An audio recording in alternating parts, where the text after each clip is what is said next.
Question number 1 नेपालमा वन जङ्गल राष्ट्रियकरण कहिले भएको थियो? यो त सबैलाई आउँछ होला हैन।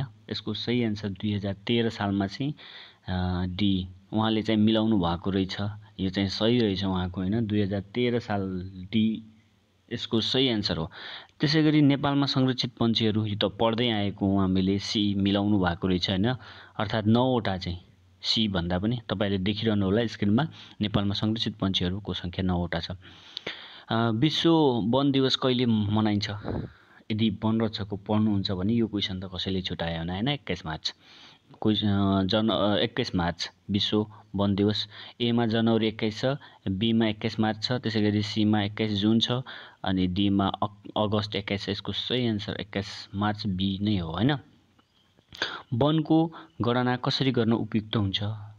यसको सही एन्सर के होला भनेर तपाईहरुले यदि सोचिरहनु भएको छ भनेपछि यसको सही एन्सर अब ती ठुलो वन हुन्छ पूर्ण रूपमा गणना गर्न सकिदैन हैन। यसको सही एन्सर मन थामेर सुन्नु होला हैन। तपाईहरुले चाहिँ ढुकढुक भइरहेको बेला मैले के मिलाए के मिलाएन भनेर यसको सही एन्सर नमुना क्षेत्रको स्थापना गरेर अर्थात् नमुना क्षेत्र स्थापित गरेर।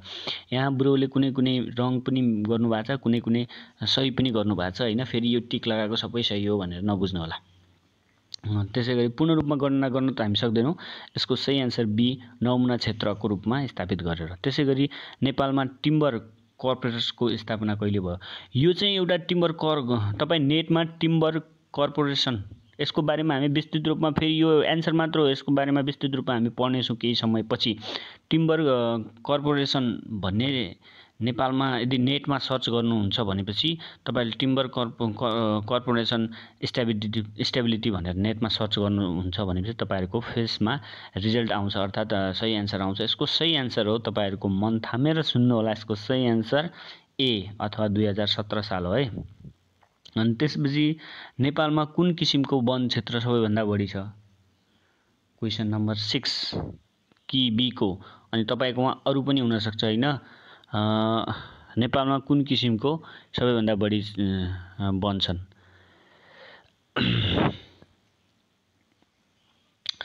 मिश्रित वन। यसको सही एन्सर मिश्रित वन। त्यसैगरी 7 नम्बरको बाक्लो रुखहरू भएको ठाउँमा राम्रो रुख बिरुवा राखी नचाहिने रुख हटाउने कार्यलाई के भनिन्छ? पल्याउने, एक्ल्याउने अनि लख्याउने र माथिका सबै। उहाँ बुढोले माथिका सबै भनेका छन् तर यसको सही एन्सर चाहिँ तपाईहरु त्यो माथिका सबै हो भनेर नबुझ्नु होला। यसको सही एन्सरलाई चाहिँ पहल्याउने अर्थात् ए नै हुन्छ है। यसको सही एन्सर ए नै हुन्छ। बाक्लो रुखहरूलाई हटाउने बाक्लो रुख भएको ठाउँबाट राम्रो रुख बिरुवा राखी नचाहिने रुख बिरुवा हटाउने कार्यलाई चाहिँ पहल्याउने कार्य भनिन्छ। क्वेशन नम्बर 7 को उहाँ बुढोको एउटा मिस्टेक भर्छ। यो लाइनमा पहिले एउटा मिस्टेक है। अनि त्यसपछि आएर यसको गोलाइ काठको गोलाइको आयतन निकाल्ने क्वार्टर गत फर्मुला कुन हो? हामीले यो तपाईहरुलाई इक्वेसनका सबै बुकमा कहाँ छ भनेर हामी पछि तपाईहरुलाई भन्ने छौं। तपाईहरुको कुन बुकमा यहाँ चाहिँ सबै मान्छेहरुले चाहिँ विश्वप्रसाद नाथ ओलीको चाहिँ बुकलाई यति कमेन्ट हान्नु भएको छ हैन। मलाई लागिरहेछ यो चाहिँ सही हो हैन। धेरै क्वेशन धेरै मान्छेहरु विश्वनाथ ओलीको बुक पढिरहेछन्। अब त्यही भएर फस्नु भएको छ भन्नाले अब छन त छ तर अब खोइ त्यहाँबाट केही पनि आइदिएन भनेर पैसान हुनु भएको छ। ल ठिकै छ हैन। धेरैले कमेन्ट हानेछन्। हामी त्यो कमेन्ट पनि लग्नेछौं केही समयपछि। ओके हामी चाहिँ क्वेशनतिर फटाफट कहीँतिर नअल्झे नभुली क्वेशनतिर लागौं है। गोलिया काठको आयतन निकाल्ने क्वार्टर फर्मुला भनेको तपाईहरुको यसको सही एन्सर ए नै हो है। जस्तै आयतन गोलाइ उसमा चाहिँ बुकमा के होला? गोलाइ स्क्वायर बाइ 16 छ अनि 4 को स्क्वायर नै 16 हो नि त। अनि त्यसैले 4 इन्टु लम्बाइ छ हैन। त्यसैले तपाईहरु यसमा झुकिनु भयो होला। यसको सही एन्सर ए नै हो गोलाइ बाइ 4 इन्टु लम्बाइ। लोकसेवा आयोगको झुकाउन सक्छ। बिउ छर्नु अघि कुन बिउलाई तातो पानीमा डुबाइन्छ? कति क्वेशनको? क्वेशन नम्बर की को 9। अनि तपाईहरु चाहिँ अरुमा होला। तपाईहरु हेर्नु होला यसको सही एन्सर बिउ छर्नु अघि कुन बिउलाई चाहिँ तातो पानीमा डुबाइन्छ? तातो पानीमा डुबाउने बिउ कुन हो? साल, सिसौँ, उत्तिस। यसको चाहिँ सही एन्सर तपाईँहरूले कमेन्टमा लेख्नु होला। हामी लास्टमा दिन्छौँ। खोइ कतिको कमेन्ट मिल्दो रहेछ तपाईँहरूलाई हामीले कमेन्टमा छोडिदियौँ। यसको सही एन्सर हामी तपाईँहरूलाई लास्टमा भन्नेछौँ है गाइज। हामीले चाहिँ 9 नम्बरको क्वेसन लास्टमा। त्यसै गरी तपाईँहरूले चाहिँ कतिको मिल्दो रहेछ कमेन्ट गर्नु होला। फटाफट अहिले भिडियोलाई हेर्दै हुनुहुन्छ कमेन्ट गर्नुहोस्। अनि सर्लाही जिल्लामा सगरमाथा सर्लाही जिल्ला स्थगित सगरनाथ वनमा रोपिएको मसलाको मुख्य रुख कुन प्रजाति हो? मसलाको सर्लाही जिल्लामा जुन मसला रोपेको छ त्यसको मसलाको मुख्य रुखको कुन प्रजाति हो? अर्थात् कुन प्रजाति त्यो रोपिएको छ? क्वेसन नम्बर 10 कि बी को होइन। यदि तपाईँहरू अरू कुनै कीमा छ भनेपछि तपाईँहरू हेर्नु होला। यसको सही एन्सर मन थामेर सुन्नु होला। यसको सही एन्सर उहाँ बुढोले चाहिँ एकदम मिलाउनु भएको रहेछ। यसको सही एन्सर इथियोक्यालिप्टस क्याम्बुलेन्सिस भन्ने होइन। क्वेसन नम्बर ए को अर्थात् क्वेसन नम्बर 10 को ए अर्थात् ए नै मिलाउनु भएको रहेछ। उहाँ बुढोले चाहिँ यो पनि मिलाउनु भएको रहेछ। यसमा चाहिँ एउटा मिस्टेक देखियो। उहाँ बुढोले चाहिँ जो गर्नुभएको छ सबै मध्ये एउटा मिस्टेक देखियो अहिलेसम्मको चाहिँ है।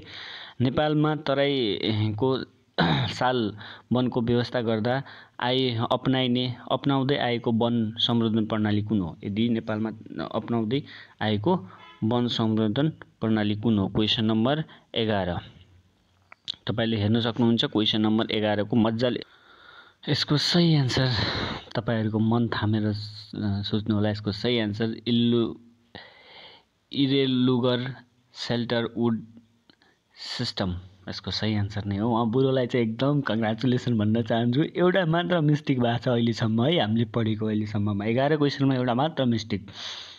अनि त्यसै गरी क्वेसन नम्बर 12 अनि क्वेसन नम्बर 12 मा तपाईँहरूले हेर्न सक्नुहुन्छ। अर्थात् चितवन राष्ट्रिय निकुञ्ज लगायत वन क्षेत्रमा समस्याग्रस्त बाह्य मिचा प्रजातिको लहरले झरनाको नाम के हो? यदि त्यो बाह्य मिचा प्रजाति लहरे झरनाको नाम के हो? झारको नाम के हो? सरी है, झरना भएछ, झारको नाम। चितवन राष्ट्रिय निकुञ्ज लगायत वन क्षेत्रको समस्याग्रस्त बाह्य मिचा प्रजातिको लहरे झारको नाम के हो? लहरे झारको नाम के हो? यदि त्यहाँ चितवन राष्ट्रिय निकुञ्जको बाह्य उसको चाहिँ झारको नाम यहाँ वनमारा लगाउनु भएको छ होइन। यसको सही एन्सर चाहिँ तपाईँहरूको के हुनसक्छ? यसको सही एन्सर तपाईँहरूले मन थामेर सुन्नुहोस्। यसको सही एन्सर हो यहाँ ब्रोको दोस्रो पनि मिस्टेक भएको छ। सरी ब्रो होइन।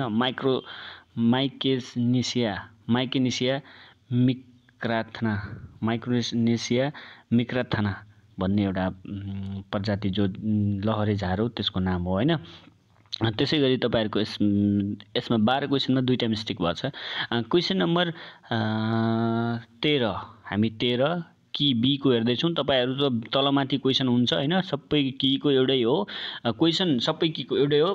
जस्तै कि बीमा 10 मा हालिएको छ भने कि एमा चाहिँ 5 मा हालिएको हुनसक्छ त्यो क्वेसन। बस तपाईँहरू क्वेसन हेर्नु होला भइहाल्छ। सामान्यतया वन बिउलाई घाममा सुकाएर बोरामा घैँटामा 1 वर्षसम्म राख्न सकिन्छ। यस्तो बिउलाई के भनिन्छ? यो क्वेसन चाहिँ मलाई पनि यस्तो गाह्रो भएको थियो क्या।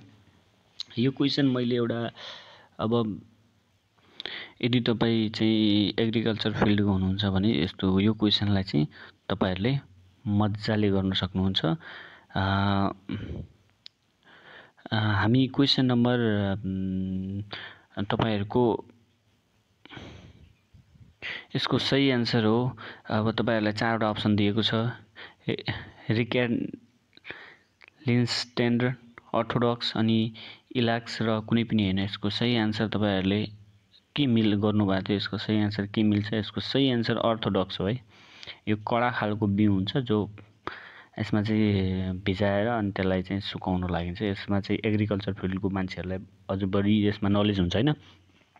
त्यसै गरी क्वेसन नम्बर 14 तिर जाउँ हामी। वन अतिक्रमण नियन्त्रण रणनीति कहिले स्वीकृत भएको? वन अतिक्रमण नियन्त्रण कहिले स्वीकृति भएको? यसको 14 नम्बरको सही आन्सर तपाईहरुले हेर्न सक्नुहुनेछ 2068 सालमा। यसको सही आन्सर बुरोले पनि मिलाउनु भएको रहेछ। यसमा बुरोको 12 नम्बरको एउटा मिस्टेक भयो, 13 नम्बरको एउटा मिस्टेक भयो हैन, यहाँ लगाउनु भएको मध्ये।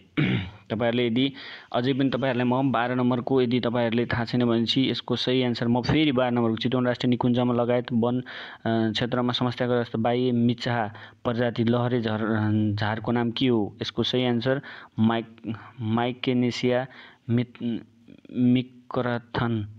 माइकेनेसिया मिक्राथन भन्ने 12 नम्बरको क्वेसन है। तपाईहरुले फेरि माइक्रोनेसिया मिक्राथन बी। त्यसै गरी 13 नम्बरमा सामान्यतया वन बिउलाई घाममा सुकाएर यसको सही आन्सर 1 वर्षसम्म राख्न सकिने यस्तो बिउलाई के भनिन्छ? यसको सही आन्सर अर्थोडक्स हो 13 को। अनि त्यसै गरी 14 क्वेसन नम्बर 14 मा फेरि हामी प्रवेश भइसकेका छौं। क्वेसन नम्बर 14 मा वन अतिक्रमण नियन्त्रण रणनीति कहिलेदेखि स्वीकृत भएको? वन अतिक्रमण नियन्त्रण रणनीति कहिलेदेखि सुरु भएको? क्वेसन नम्बर 14 यसको सही आन्सर 2068 सालमा चाहिँ यसको ए।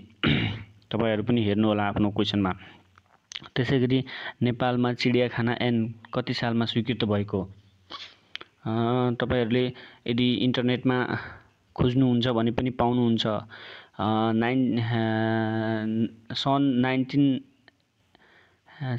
1992 हो हैन, मेबी त्यस्तै सन् 1992 हो। तर यसमा चाहिँ कन्भर्ट गर्यो भने 2050 देखि 51 साल हुन्छ। त्यसैले यहाँ कुनै छैन, त्यसैले यसको सही आन्सर यहाँ कुनै पनि होइन। यो पनि हचुवाको भालमा हो क्या हो, मिलाउनु भएको छ बुरोले। हाम्रो बुरोले चाहिँ मिलाउनु भएको छ, यो चाहिँ कुनै पनि होइन है। यसको सही आन्सर कुनै पनि होइन। क्वेसन नम्बर 15 को चिडियाखाना ऐन कति सालमा स्वीकृत भयो? 1992 मा हो। यसै गरी 50 र समथिङ त्यस्तै हुन्छ हैन, 50-48 त्यस्तै हुन्छ। तर यसमा छैन, त्यही भएर यसको सही आन्सर कुनै पनि होइन है। एकदम ध्यान दिएर हेर्नु होला, माथिको कुनै पनि होइन।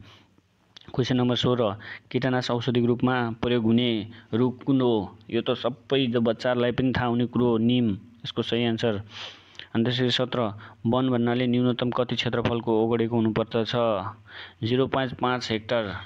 अनि आएको छ अप्सन 0.1.5 हेक्टर अनि 5 हेक्टर, त्यसै गरी 5.5 हेक्टर। यसको सही आन्सर क्वेसन नम्बर 17 को वन भन्नाले न्यूनतम कति क्षेत्रफल ओगडेको हुन्छ? यसको सही आन्सर 0.5 हेक्टर है, 0.5 हेक्टर। अनि त्यसै गरी 18 क्वेसन नम्बर 18 मा टाइग्रास भन्नाले के, टाइङ्गिया भन्नाले के बुझिन्छ? यो पनि एग्रिकल्चर फिल्डका अहिले मान्छे हुनुहुन्छ भने उहाँहरूलाई चाहिँ एकदम थाहा हुन्छ हैन। यहाँ चाहिँ एक किसिमको रुख, एक किसिमको जडीबुटी, एक किसिमको कृषि वन र माथिका कुनै पनि हैन। यो पनि ब्रोले मिस्टेक गर्नु भएको छ। यसको सही आन्सर एक किसिमको कृषि वन हो है। यसको सही आन्सर टाइग्रास भनेको एक किसिमको कृषि वन हो। त्यसै गरी क्वेसन नम्बर 19 मा हामी पुगेछौँ। कुन वन संवर्धन प्रणाली हाई फरेस्ट सिमिस्ट अर्थात् जीव वन प्रणाली हो? तपाईहरुले चाहिँ क्वेसन हेर्दाखेरि एकदम ध्यान दिनु होला, किनभनेपछि यो भिडियो त लङ जानेछ हैन। किनभनेपछि यो क्वेसन टाइग्रास हैन, कृषि एक किसिमको कृषि वन हो। टाइग्रास भनेको एक किसिमको कृषि वन। कुन वन संवर्धन प्रणाली हाई फरेस्ट सिस्टम जीव प्रणाली होइन? यसको सही आन्सर के हो? तपाईहरुले हेर्नु होला। म फटाफट भनिदिन्छु, भिडियो त्यसै पनि लङ हुनेछ हैन। म चाहिँ एन्सर फटाफट भनिदिनेछु। तपाईहरुको 19 नम्बरको कफी सिस्टम हैन, कफी सिस्टम। यसको सही आन्सर बी हो। यहाँ बुरोले यो पनि मिस्टेक गर्नुभएको छ, कफी सिस्टम बी। अनि पहाडी क्षेत्रमा नर्सरी स्थापना गर्दा कुन मोडा उपयुक्त हुन्छ? पहाडी क्षेत्रमा नर्सरी उपयुक्त गर्दाखेरि चाहिँ पूर्व दक्षिण चाहिँ राम्रो हुन्छ, पूर्व दक्षिण राम्रो हुन्छ। तर यसमा दुईटा एन्सर, यसमा चाहिँ प्रबल सम्भावना दुईटा एन्सर छ के। तपाईले पूर्व गरेको पनि ठीक हुन सक्छ र दक्षिण गरेको पनि ठीक हुन सक्छ। तर यसको सही एन्सर चाहिँ यदि बेस्टमा बेस्ट एन्सर खोज्ने हो भने बी नै हुन्छ, दक्षिणमा है। यसको सही एन्सर बी दक्षिण। अनि त्यसै गरी चाहिँ क्वेसन नम्बर 21 त्यो धेरै पछाडि छौँ क्या। क्वेसन नम्बर 21 रुखको बिरुवा रोप्ने खाल्डोको गहिराई र व्यास कति हुनुपर्छ? क्वेसन नम्बर 21 एकदम यो भिडियोलाई चाहिँ ध्यान दिनु होला हैन। त्यही भएर तपाईहरु चाहिँ अनि त्यसपछि तपाईहरु चाहिँ फटाफट गर्न सक्नुहुनेछ। यसको क्वेसन नम्बर 21 30 × 30 यसको सही आन्सर ब्रोले सही दिनुभएको छ। ल धेरै जस्तो क्वेसन मिलाउनु भएको छ ब्रोलाई, कङ्ग्रेचुलेसन भन्न चाहन्छु पर्सनली मेरो तर्फबाट है। अनि त्यसपछि गस्तीको क्रममा वन्यजन्तुको बच्चा फेला परेमा सबैभन्दा पहिले के गर्नुपर्छ? यसका रिजनहरू कुराहरू भन्न थाल्यो भने त म त 2 घण्टाको भिडियो बनाइन्छ यो। त्यसैले यसको सही आन्सर बी नै टुरो हो कि हैन भनेर यकिन गर्नुपर्ने छ। कङ्ग्रेचुलेसन यसमा पनि तपाईको मिलेकोमा। अब पक्रेर वन कार्यालयमा बुझाउने, अब त्यतिको कसैको त्यहाँनिर बच्चा हो भने पक्रेर वन कार्यालयमा बुझाउनु त भएन नि, पहिला टुरो हो कि हैन त्यो कन्फर्म गर्नु पर्यो।